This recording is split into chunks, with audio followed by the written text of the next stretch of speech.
This is just a random one, a random idea I had off the top of my head. I thought about it last night. I was thinking about, hey, I kind of want to make a video about this. And so I'm going to be talking today just in general, and maybe more focused on the ones I've already played rather than the ones I'm playing or I'm about to play. But I want to talk about strategy RPGs. You're looking at one of them now. This is Yu Yu Hakusho Tournament Tactics. This is an excellent beginner strategy RPG. If you do not know if you're going to enjoy strategy RPGs, I'd recommend playing this one first and seeing how it feels, seeing how the tactics grid-based, turn-based system feels to you. And if you enjoy it, then you can upgrade to Final Fantasy Tactics, or Record of Agarist War, or even the one I'm currently playing right now, which is called Stella Deus. But then again, Stella Deus is kind of low rated. It's low rated, but I'm pretty far into it. I want to say I'm closing in on the end of Chapter 1, and I like it so far. It's pretty grindy, yes, but that's what tactics games are. They are kind of grindy. The challenge is as much as you're willing to put the time into grinding and leveling up for. The higher your level, the better your numbers, the easier your time you're going to have. That's how RPGs work. This one doesn't really have a lot of the complex stuff that future strategy RPGs have. Like the one I'm currently playing has an item fusion system. The Agarist War trilogy that I've completed have item fusion systems. There are, you can have up to 6 characters on the field at a time. You can have up to Agarist gets crazy. Agarist 2, if you get the DLC character sets, that means you'll have everybody from the very first Agarist War game, and then everybody in Agarist War 2 as well. That means you can have up to 60 plus characters, plus you can also capture monsters in battle. Capture, kind of like Pokemon, yes. You could capture monsters and use them as party members as well. It is absolutely insane how many characters, how many available playable things that you have in Agarist War. It's crazy. It's very, very complex. Item fusion feels like a random number generator. They just came up with all the names of the items and they just threw it in a random thing. For example, in the game I'm currently playing, Stella Deus, The Gate of Eternity, if you combine, say, a broadsword with a heavy axe or something like that, I think that's the name of them, you can make a pair of eye drops. I left that moment of silence in there intentionally, so you could let that sink in, how a long sword and an axe can create some eye drops. It doesn't make any sense at all, but that's how item fusion works in a lot of these RPGs. It's how it worked in Agarist War as well. You fuse 2 random items to create another item. You'll have to use a guide. Obviously, you're probably going to want to use a guide of fusion lists of all the items so that you could fuse better gear, because that's how you're going to be beating battles easier. Is by getting better gear. You're going to want to experiment with item fusion and figure out what's what. And it kind of feels arbitrary. It does. It kind of feels time-wasting and arbitrary.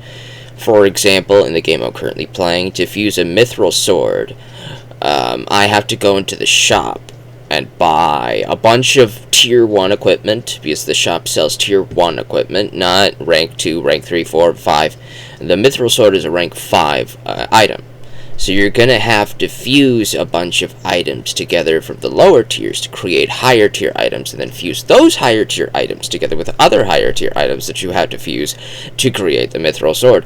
It's going to take going back into the shop, buying a bunch of crap, going back to the fusion, fusing a bunch of crap, going back to the shop in case you miscalculated how many of an item that you need, to go buy that again. If you ran out of money, you're going to have to go do a few battles, come back, go into fusion, fuse the items you want, and then you finally have a Mithril Sword, and it probably took you about half an hour to make one. And it's a nightmare. I honestly think that a lot of these strategy RPG mechanics are just exist to waste your time. They don't really exist for any purpose. For example, I like the progression-based weapons in Final Fantasy XII. Final Fantasy XII is set in the same universe as Final Fantasy Tactics, but it's more of an action RPG than a strategy RPG. And the way items work in this, weapons work in this, you have to go into a grid and use license points to unlock a weapon that you could then use. But you don't just unlock the weapon to have, you just unlock the ability to use and equip that weapon. So then you have to go into the shops, the weapon shops, and see if that weapon is available. If it's not, you're going to have to look it up and see if there's an enemy that drops it. And if you're not in the area where this enemy that drops it is, or if you're not at the point in the story in which the shops update to offer this weapon, then you're just going to have to wait. And that's kind of how a lot of this feels like. You just have to wait until the shops update and all that. But Final Fantasy XII is a very fun game. It's a very fun game. It's one of my favorites of all time. It's in my top 3. But in regular strategy RPGs like Agarest War, you're gonna be doing a lot of stuff here.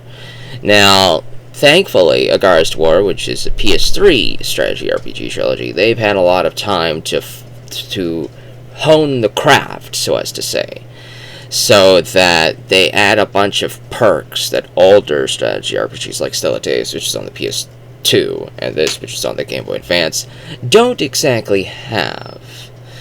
But that kind of means that they're more simplistic, maybe, kind of. This one is the Yu Yu Hakusho Tournament Tactics is by far the most simplistic of all of strategy RPGs I've ever played. It's basically, you make a party of 5 characters. You have a total of 10 that you can get throughout the game. You make a party of 5, you go in, you beat everybody up on the map, and that's it. There's no items you have to equip, there's no item fusions, no synthesis, there's no super complex XP systems, there's no effect zones, there's none of that stuff. You just have a character, you can go onto their stats list, and when they kind of level up-ish, you can add in a stat point to their grid-based list of stats that you can add power, magic, I think it's speed or movement, and then magic resistance or something. You get 4 stats, or is it 5 stats? Either way, it's very simplistic, it's very basic. And the special attacks that you can upload are based off of how high those stats are. For example, Yusuke, if you want to get his spirit gun, you're going to have to upgrade his spirit stat. And if you upgrade the spirit stat, he'll unlock more spirit-based attacks like the spirit gun. And all these attacks have various effect ranges on the grid. For example, the spirit gun is a long-ranged attack, and you can attack somebody far away. All these attacks cost spirit points, and the best part about Tournament Tactics is every single character has the ability to recover spirit energy and healing. For example, if you have a character who is very damaged, you just have them walk away from the battle, and then go into the menu and click Heal, and they'll heal for that turn. Then that's how you can end the turn, is just have them heal instead. You can move, and you can heal, or you can recover spirit energy. So you can also just have the character, if the character's low on spirit energy, you can have them walk away from where the enemies are, get them out of the danger harm's way for a little bit, and have them heal their spirit energy so they can start using more spirit attacks. Because the way you deal about the most of your damage is going to be via spirit attacks. It's not really going to be through physical attacks, unless you have a character that just has very high physical attack. Kind of like Kuwabara or Chu. Kuwabara and Chu both have attacks that don't really cost too much spirit energy at all. For example, Chu has a headbutt ability that I think costs 0 spirit points. Kuwabara's Spirit Sword doesn't cost too much spirit energy, but it costs some. Even Yusuke's basic Spirit Kick costs some spirit energy, so everything is costing spirit energy, so every attack you're going to do, with very few exceptions, like Chu, will use spirit energy. How much depends on the type of attack it is. If it's a physical attack, it's probably not going to cost too much spirit energy. If it's a long-range attack, it's probably going to cost a lot. And you can recover spirit energy every turn by basically just skipping action for that turn. The action that you take is recovering spirit energy or recovering health. The characters that you can use, up to 10, you have Yusuke, Hiei, Kuwabara, Kurama, the Masked Fighter, aka Genkai. And then there's 5 additional characters that you unlock throughout the game, which are Yukina, Chu, Rinku, Jin, and Toya. You unlock Jin and Toya after doing the matchup where you fight Jin and Toya, obviously. But they will then join your team, and you'll be able to use them in battle, which is awesome. You can have up to 10 characters, and all 5 of those bonus characters do have uses. Yukina is more of a support-based character. She has healing abilities that can heal multiple people at the same time.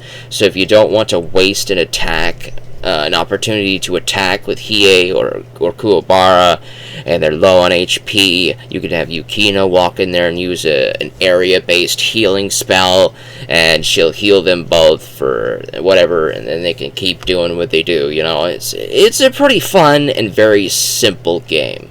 There's no items to equip after, obviously, so that's another thing. You don't have to worry about items, you don't have to worry about what number is bigger than this, none of that. It's just go in, beat everybody up, level up, and then beat everybody up even more. It's a very simple game, and I honestly really enjoyed it. The second strategy RPG I ever played was Record of Agar's War, and I, at first, was not prepared for this. I was a huge JRPG fan. I love Final Fantasy. I love the Tales of series.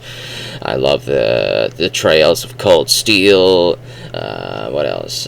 Vagrant Story. There's so many. Chrono Trigger, Chrono Cross, Dragon Quest. There's Ys. There's so many JRPGs. But I hadn't really played many strategy RPGs. This was, to date, the only one I had played for a very long time. So when I played Agar's War and started to check out how the game played, it did feel like tournament tactics. It felt a lot like it, but more of a simple grid-based system instead of elevation and terrain that you have to worry about. It's more about how to get your characters lined up properly so that they could do team attacks and all this other cool stuff, and then level them up. Agar's War had so many quality of life things that made the game just a breeze and a joy to play, such as the ability to turn off battle animations and the ability to auto battle. So if you want to just grind levels on weaker mobs that you know you'll be able to beat without taking too much damage, then you play on auto battle. You just keep on clicking auto battle and while you're doing something else, and you'll just rack up the experience over and over. You can level up to like level 999. That's insane, isn't it? 999. That is crazy. But there's so many levels, you get so many stats, obviously, but the final bosses in the game, the secret bosses, the post-game dungeon, you're going to need to be in the multi-hundreds of levels. These guys in the post-game dungeons are not messing around. They can wipe out a full party of people who are like level 350 and like nothing. They can beat you up like you're nothing. It's insanely crazy how complicated these later dungeons are in Agar's War, especially Agar's Zero, which is probably the one you're probably going to want to play, especially if you have access to get the Forbidden Tome DLCs, which you can get. You can get these games on Steam, but if you're going to buy Agar's War Zero, you are going to want to buy the DLC that contains Forbidden Tome 1, 2, and 3. You don't really need to worry about the other items unless you just want them, because they're just not, they're just there to make the game easier. Weapons, armor, and of course there's stuff that gives you more extra gold, extra EP, extra power points to boost your stats and all that stuff. You can get those if you want, but you only really need the Forbidden Tomes. The Forbidden Tomes are used to unlock the characters that were in Agar's War 1.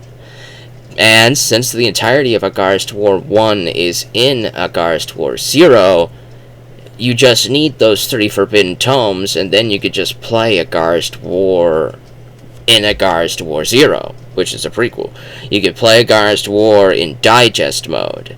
And in digest mode, you'll be able to see the entirety of a Garst War 1 story with all the cutscenes intact, all the optional cutscenes. The only thing that changes is the which of the 3 female heroines your character will have the choice to marry, and that will determine what your child will be. That is more streamlined to pick the canon choice, and I didn't have any problems with that. It didn't bother me at all. So it was a fun time. It was a very fun time. I would recommend it. I would definitely recommend playing it. It is definitely not for the faint of heart. It's definitely not. It took me hundreds of hours to get to level 600, 700 something to defeat the post-game bosses, and even then I had a very hard time.